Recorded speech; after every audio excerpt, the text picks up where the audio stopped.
Hey folks, welcome back to another episode of the Relationship School podcast. I am here with my amazing son, Lucian. What up, Lou? Hey, Dad.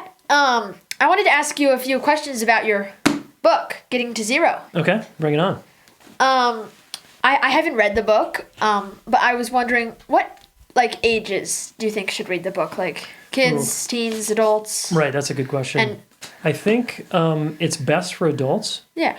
And a teenager, if they're in pain here, or they want to work through conflict with their parents or their siblings or a girlfriend or boyfriend or someone that they're close with, they could actually read it and get a ton out of it. Yeah. Kids your age, Cool. I think you would get a little, Lucian, you love to read books. So you plow through books in a I day, no problem. Like a 500-page book, this kid will read in an hour. So you're a great reader and you could read it, but I think you'd be a little bored at times. Yeah. Yeah. You'd be like, what is he talking about? Cool. Yeah. Awesome. Why did you write this book? Because I want to live in a world where people know how to work out their differences, Yeah. Mom and I work pretty hard to help our home be like that. Like our home is a good place where when we get in conflict, and you and Neva, your sister, get in conflict, we can get to a good place again, right? Yeah. A lot of people listening grew up in families where that didn't happen. Yeah. It was just kind of swept under the rug, or it was like, oh, get over it, you're kind of emotional, or, I just went outside and played, and that's not really getting to zero, It's like kind of trying to avoid it. So I wrote it because I want people to have tools so they can't say, I don't know how anymore.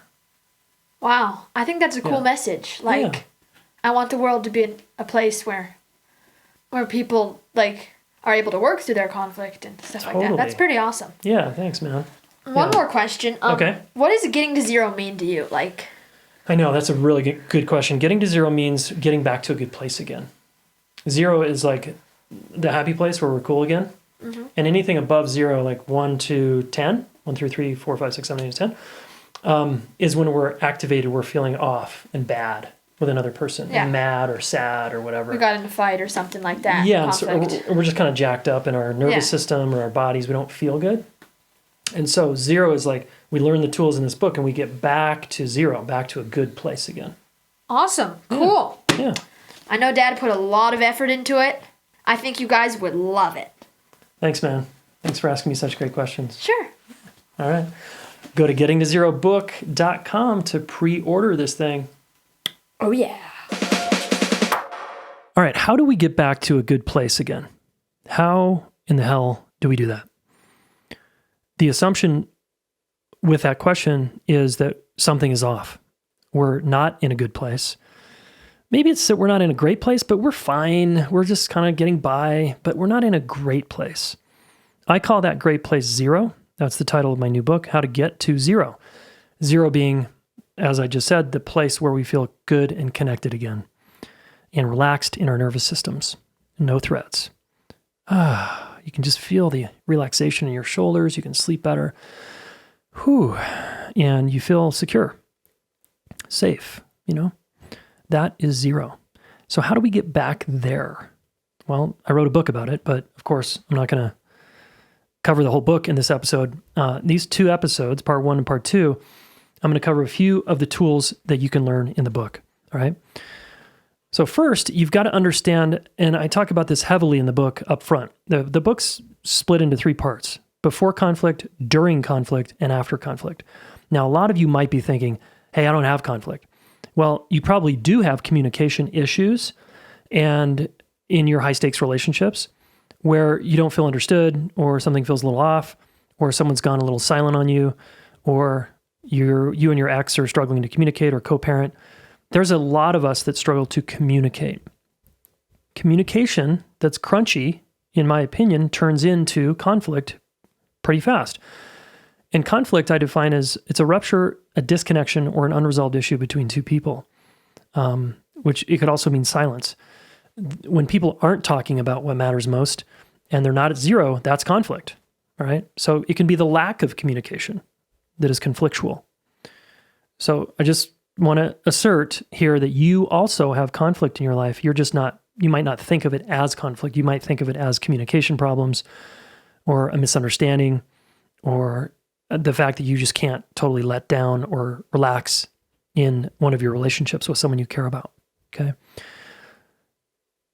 So one of the concepts that I weave throughout the book that's very important that I want to talk about here is the conflict repair cycle.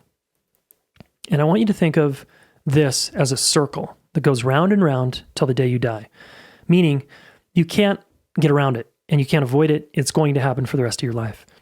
And the conflict repair cycle has 3 parts to it. Disconnection, which is where something feels bad or off, a miscommunication perhaps. And then reconnection, and then connection. 3 parts: disconnection, reconnection, connection. In an ideal world, you're operating your life from a place of connection to yourself and connection to someone else that matters to you. Because you're just more vibrant there, you're happier there, you're more fulfilled there, and you just feel better from that place of connection. When you disconnect, it should feel bad enough to motivate you to reconnect, right? Reconnection. So the bulk of the book is really about the reconnection part of this cycle that goes round and round. If you can get good at reconnection as a team, you have what I call a secure, stable, indestructible relationship. If you and the other person are very good at this, and the other person could be a business partner, a family member, or an intimate partner. These are all high stakes relationships. Okay. The conflict repair cycle, I unpack it further in the book. I go into a lot of detail about this and the science behind it. And I cite research that backs this is kind of this inevitable thing that we go through in our most important relationships. It actually is the thing that builds security over time. Great. I also talk about the 5 types of conflict. You're going to want to know, if you want to get back to a good place, you want to know what you're fighting about. Are you fighting about surface fights, resentment fights, projection fights, security fights, or value difference fights? And you're going to want to, again, unpack those, and I talk about how to overcome each of those types of fights, what they are, an example of one, and then how do we get back to a good place? How do we get to 0? Okay? Nice. So just right now, you might be thinking, in my last conflict or my last miscommunication, what was that fight about? Is it more of a projection fight, a resentment fight, a surface fight, etc.? All right? Nice. And then finally, I want you to think about this concept. If you're going to get back to a good place, you've got to be a team. And being a team requires collaboration. Being a team is harder than traveling alone. I talk about 2 boats traveling in the middle of nowhere out in the ocean called Your Life. And when you partner with someone, you tie your boats together and you've got to learn how to stand for 3. I stand for myself, I take a stand for you and your success, and I take a stand for us, which is our boat, our relationship.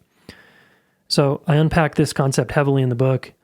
It's also, I just want you to think about, if we're going to succeed and be successful as a partnership duo, we've got to stand for 3. We've got to really be there for ourselves and the other person and the team, which is us, the relationship. When you start to walk into these kind of concepts and you can get the mindset that conflict is not a problem, you're going to set yourself up to get back to a good place more frequently. And I'm not going to lie, this is the hardest, potentially, part of my life when I'm not in a good place with my wife. It's like the thing that annoys me the most, and it makes me sad and frustrated and all kinds of things when we're not in a good place. So I wrote this book really for myself so that I could get back to a good place, and in the process, hopefully help you get back to a good place with the people you care most about.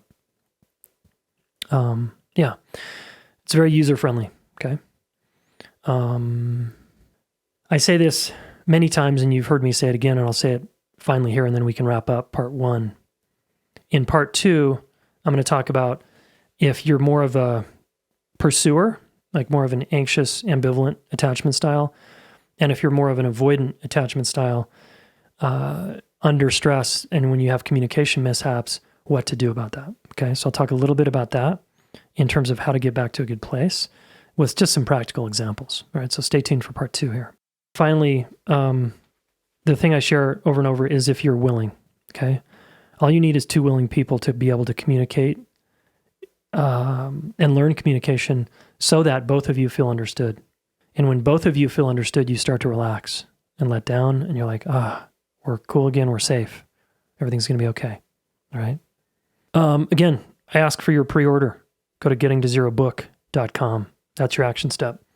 And pre-order, and then you can come to my short little VIP party. I've got a special guest coming. It's going to be fun.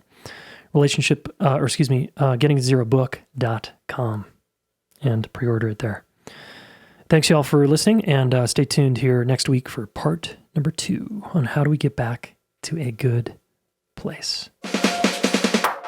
Yo. As you know, I've dedicated my life to helping people with their relationships, right? I want to solve this problem so that all of you can work through your differences and have fulfilling, amazing, badass partnerships and relationships, family, coworkers, friends, whoever. And I have trained a ton of relationship coaches, almost 100 certified relationship coaches, to help you specifically work through your relationship challenges. So I want to invite you to a special deal we're offering to the podcast listener where you can get 50% off your first month of coaching with one of our amazing relationship coaches. Okay, if you're tired of therapy, it feels like that's going around in a circle, or you want to actually set goals and accomplish your relationship goals, hire a relationship coach. Okay, go to relationshipschool.com/getcoachingnow, and then use the coupon code FIRST50 to get the 50% deal off your first month of relationship coaching. Super psyched to have our amazing coaches serve you and help you get to the next level. Hey, thanks so much for listening. Please subscribe to this YouTube channel. Share one of these videos with a friend. We want to help the planet get their act together around relationships, and you are one of them, so thank you.